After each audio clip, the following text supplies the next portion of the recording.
Hi, I'm Ben 40. And I'm Evie Reardon, and you're watching WCAT's Weekly News.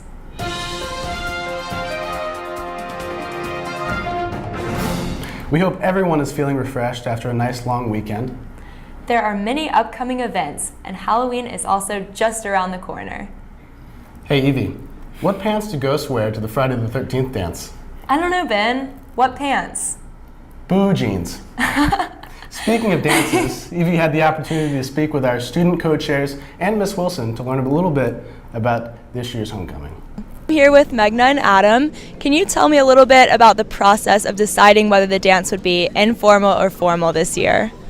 We sent out a survey last spring to all the people who had attended that year's homecoming dance, and we just let them decide what they wanted, and the vote actually came out in favor of formal. But then this year we heard a lot of, people talking weren't really happy with the outcome, so we decided to send out another survey, and this time the survey results came out as casual. It's going to be great. There's a lot of controversy over it, but it's going to be more decorations, more lights. It's going to be a lot of fun, and the DJs are going to be great. I think a lot of students will be excited about that. Can you tell me who's DJing this year? The DJ will be our very own Ali Murad. He's a senior. He's going to be very good. And David Vroon. It's a duo. I'm here with Miss Wilson, Faculty Advisor of Student Government. Are there any other changes to Homecoming Week that you want to talk about?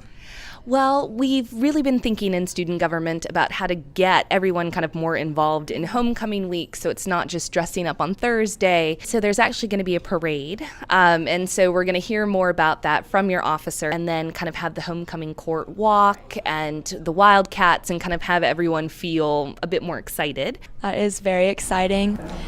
The homecoming dance will take place on Thursday night, the 26th, and the game will be Friday night, the 27th. The Cats will take on Towers for this homecoming game, and you will not want to miss it. With more on athletics, let's go to sports reporter Jack Hunter with his weekly sports report. Thanks. In the first round of the GHSA AAA softball playoffs on Wednesday, the softball Cats fell to Bremen High School in a hard-fought doubleheader. The team finished the season with an impressive 16-6 record. The future is bright for the Cats as they have 9 current freshmen returning for next season. Congrats to the team on a great season, and we can't wait to see what the team can accomplish next season. The volleyball team survived the first round versus Dawson County, winning 3-0. The team advances to the second round, where they will play Morgan County at home next Tuesday. GHSA admission is $7. The game will also be live on WCAT. The football team had a win for the ages, with an incredible 1-point victory over Pace.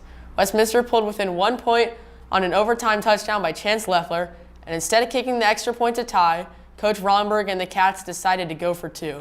So we knew after they scored, if we score, we're going for 2, regardless. So we made that decision early on, and we've had that 2-point play, practice it every week, and came to fruition tonight. The win improves the Cats' region record to 2-1, and they will play McNair tonight at home. The game starts at 7:30 in the stadium, and the game will be on WCAT with coverage starting at 7 p.m. And in cross country, both teams had incredible feats last weekend. Girls cross country finished first place in the A6 Invitational, and Naima Turbis is the fastest runner in the state with a time of 17 minutes and 27 seconds. That time is also a Westminster and personal record. Many other Cats set personal records in the victory at a very flat Douglasville course. The boys team finished second place at the Wendy's Invitational in Charlotte, North Carolina at McAlpin Park. Will Wallace came in first for the team with a time of 16:03, and Peter Huff came in second with a time of 16:20. The team will race again tomorrow in Gainesville, Georgia at the Coach Wood Invitational. That's all for this week. I'm Jack Hunter with WCAT. Now back to you guys. Thanks, Jack. It looks like many of our Wildcat teams are having great seasons. There are also many clubs that engage in competitions. They even have All-Americans. This year's Jeopardy College champion is a Westminster graduate and a former member of the academic quiz team. So, with that in mind, let's take a look at Westminster's Brainiacs team sport. WCAT's reporter Hadley McClatchy had the opportunity to talk to members of the team and learn a little bit more about the club. I'm Hadley with WCAT, and I had the chance to talk to Dr. Terry and Mr. Frappier about AQT and their successes thus far this season. We've all kind of joined together to co-advise the AQT and the History Bowl teams. There's lots of different competitions. Georgia's a really active circuit, and they're 8-time state champions. It's one of those quiet state championship streaks, and I really think they're able to go for their 9th and perhaps be a top 30 national team too. Yeah, and it's a lot of fun to be part of this group that clearly senses that they have a target, right, on them. Yes. Because it definitely informs, I can already tell, this is my first year doing this, but it definitely informs our practices. You can kind of feel that energy, and that adds a lot of pressure, I think, in a very fun way for this group.